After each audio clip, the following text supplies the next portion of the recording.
Friends, welcome back to my channel. कैसे हैं आप सब? आई होप आप सब बहुत बहुत अच्छे से होंगे। फ्रेंड्स, आज की वीडियो में मैं आपके साथ ऐसे कुछ पौधे शेयर करूंगी जिसे कि आप एक बार लगाइए, उसके बाद बहुत ही आसानी से आप उसे सीड से ग्रो कर सकते हैं।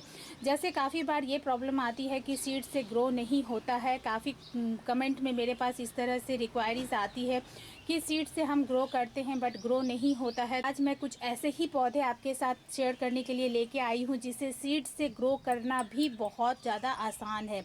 यानी कोई प्रोसेस नहीं अपनाना है, सिर्फ सीड्स लेना है, मिट्टी में छिड़क देना है, दैट्स इट। उसी से ये पौधे ग्रो हो जाएंगे और ये कंप्लीट मेरा एक्सपीरियंस के साथ ही है। तो फ्रेंड्स, चलिए देखते हैं कौन कौन से ऐसे पौधे हैं जिसे कि आप अभी इस टाइम परचेज़ भी कर सकते हैं, लगा भी सकते हैं। और साथ ही साथ ये फ़ायदा होगा कि आप उसे दोबारा नहीं परचेज़ कर आपको वो दोबारा परचेज़ करना नहीं पड़ेगा और सीड से आप हमेशा ही उस पौधे को ग्रो करते रहेंगे फ्री ऑफ कॉस्ट। तो ऐसे पौधे हम सभी को बहुत पसंद आते हैं क्योंकि इन्वेस्ट करना नहीं पड़ता है और फ्री में तैयार हो जाते हैं ढेर सारे पौधे। तो फ्रेंड्स, इनमें से सबसे पहला जो पौधा है वो है फ्रेंड्स सनफ्लावर।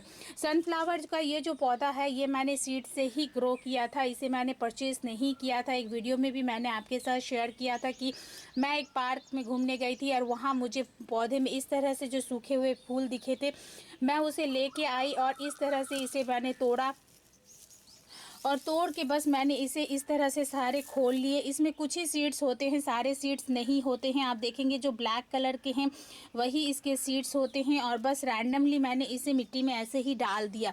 उसी से मेरा ये पौधा तैयार हो गया और बहुत ही अच्छी फ्लावरिंग कर रहा है। अभी क्योंकि बहुत तेज़ धूप हो रही है इसीलिए ये पौधा कुछ इस तरह से मुरझा गया है। जैसे ही बारिश थोड़ी आने लगेगी, बारिश का मौसम स्टार्ट होगा, फिर से ये पौधा थोड़ा सा खूबसूरत हो जाएगा और हरा भरा हो जाएगा। तो सबसे पहला जो प्लांट है वो है ये, जो कि है सनफ्लावर। बहुत ही आसानी से आप इसे सीड से ग्रो कर सकते हैं, कोई प्रोसेस नहीं अपनाना होगा। खाली मिट्टी आपको वेल ड्रेन लेनी है और मिट्टी में हमेशा मॉइस्चर जो है बनाए रखना है। कीचड़ जैसा गीला नहीं रखना है बट मॉइस्ट रखना है। नेक्स्ट जो प्लांट है जिसे कि बहुत ही आसानी से आप ग्रो कर सकते हैं सीड से, वो है गॉम्फ्रिनो। गॉम्फ्रिनो का प्लांट भी फ्रेंड्स आप कभी भी किसी भी टाइम परचेज कर सकते हैं, बट नर्सरी में अगर परचेज करने जाएंगे तो इस टाइम ये प्लांट आपको इजीली मिल जाएगा। और इस प्लांट की भी खासियत यही है कि हर 3 से 4 महीने में ये प्लांट एक मिच्योर होने के बाद, काफ़ी अच्छी फ्लावरिंग करने के बाद इसके फूल कुछ इस तरह से सूखने लग जाते हैं। जब इसके फूल सूखने लग जाए तो इसके पेटल्स को खोलिए और इस तरह से आप इसके पेटल्स को खोलिए और खोल के बस सीधी इसको मिट्टी में डाल दीजिए। इसे भी कुछ नहीं करना होता है और इसी तरह से ये पौधे तैयार हो जाते हैं। आपके साथ मैंने हाल ही में एक वीडियो शेयर किया था कि किस तरह से मैंने बाल्सम, साइप्रस वाइन और ये गॉम्फ्रिनो के प्लांट की सीडलिंग की है। गॉम्फ्रिनो के प्लांट की सीडलिंग की अपडेट भी मैं आपको देना चाहूँगी। आप देख सकते हैं काफ़ी सारे छोटे छोटे पौधे आप इसमें देखेंगे, इसमें उग आए हैं।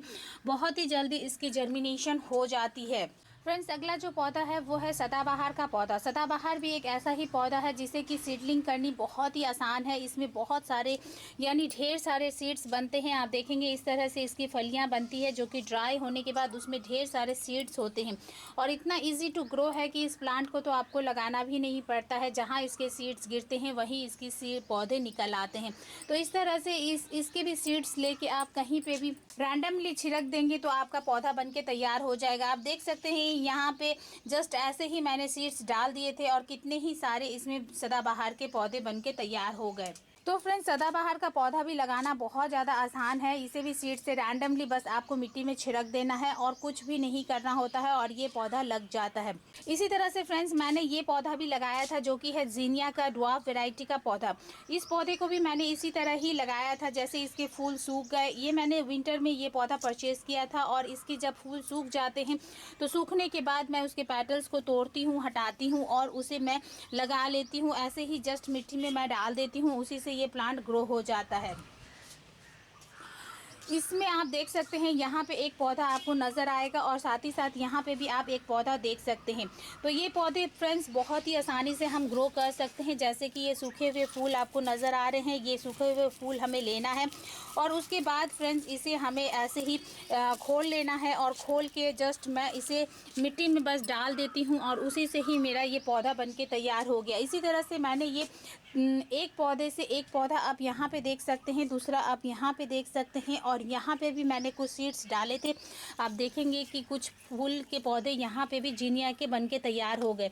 तो बहुत ही आसानी से इसके भी पौधे बहुत ही आसानी से ग्रो हो जाते हैं और जर्मिनेशन का जो रेट है वो बहुत ही अच्छा मिलता है, बहुत ही आसानी से ग्रो हो जाता है।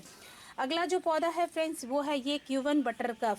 इसके भी पौधे बहुत ही आसानी से सीड से ग्रो हो जाते हैं, बहुत ही ज़्यादा आसानी से। इसके फूल जब सूख जाते हैं, सूखने के बाद आप देखेंगे यहाँ पे कुछ इस तरह से सीड स्पॉट बन रहे हैं। अभी तो ये ड्राई नहीं हुआ है और सीड पॉट बनते ही ये सीड पॉट में होते हैं ढेर सारे सीड्स जो कि खुद ब खुद फट के गिर जाते हैं और ढेर सारे पौधे यहाँ वहाँ निकल आता है। तो क्यूवन बटरकप का पौधा भी आप आसानी से ग्रो कर सकते हैं सीड से। नेक्स्ट जो पौधा है फ्रेंड्स जिसे आप सीड से बहुत ही आसानी से ग्रो कर सकते हैं बिना किसी मेहनत, बिना किसी जद्दोजहद के, वो है फ्रेंड्स ये है कॉस्मोस का प्लांट। कॉस्मोस के काफ़ी सारे प्लांट मेरे पास आप देख सकते हैं। मैं एक ही पौधे की जो सीड्स बनते हैं वही मैं लेके आई थी किसी पार्क से और वहाँ से उसे लाने के बाद रैंडमली मैंने इसे मिट्टी में छिड़क दिया और उसी से मेरे ढेर सारे पौधे बन गए। यहाँ पे आप देख सकते हैं कितने ही सारे पौधे मेरे बने हुए हैं और कितने ही सारे पौधे की सीडलिंग मैंने की थी। आप देख सकते हैं काफ़ी सारे पौधे बन के मेरे तैयार भी हो चुके हैं।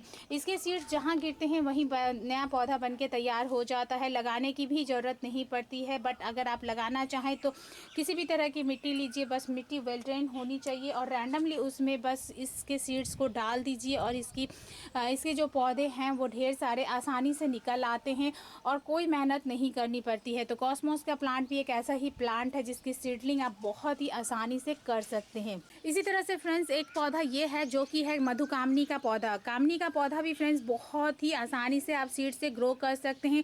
इसकी एक प्रॉपर वीडियो मैंने आपके साथ शेयर किया हुआ है। बहुत ही आसानी से फर्स्ट टाइम मैंने इस प्लांट को सीड से ग्रो किया था और उसका रिजल्ट मुझे इतना अच्छा मिला और उसी से मुझे पता चला कि इस प्लांट को कटिंग से ग्रो करने से ज़्यादा आसान है कि इसे हम सीड से ग्रो करें। अभी मेरे इस पौधे में सीड्स नहीं बने हुए हैं क्योंकि वो सारे सीड्स झड़ गए और अब फूल आने में हो रहा है। इसके सीड्स लेके मिट्टी में ऐसे ही रैंडमली हमें छिड़क देना है और उसी से देख सकते हैं आप कितने ही सारे मेरे पास पौधे बन के तैयार हो गए। जहाँ जहाँ इसके सीड्स गिरे वहीं वहीं इसके नए नए पौधे बन के तैयार हो गए। तो मधुकामनी का पौधा भी एक ऐसा ही पौधा है जिसे सीड से ग्रो करना बहुत ज़्यादा आसान है। इसके बाद फ्रेंड्स एक पौधा और है जो कि स्पेशली बारिश के मौसम में ग्रो किया जाता है और वो सीड से ग्रो किया जाता है। यहाँ पे आप देख सकते हैं ये है साइप्रस वाइन का पौधा जिसकी सीडलिंग की वीडियो मैंने आपके साथ हाल ही में शेयर किया था और उसके आप देख सकते हैं जर्मिनेशन बहुत ही आसानी से ये प्लांट ग्रो हो जाता है और विद इन 2-3 डेज में इसमें जर्मिनेशन होने लगती है। तो साइप्रस वाइन का भी पौधा एक ऐसा ही पौधा है जिसकी सीडलिंग बहुत ज़्यादा आसानी से हो जाती है, कोई प्रोसेस नहीं करनी पड़ती है। इसी तरह से फ्रेंड्स एक पौधा मैंने हाल ही में पाया कि उसकी भी सीडलिंग करना बहुत ज़्यादा आसान है। यहाँ पे आप देख सकते हैं ये है टोरेनिया का पौधा। टोरेनिया के पौधे को मैंने फ़र्स्ट टाइम विंटर में ही परचेज़ किया था और मैंने जो परचेज़ किया था तब मुझे नहीं लगा था कि ये पौधा इतनी ही आसानी से सीड से ग्रो हो जाएंगे।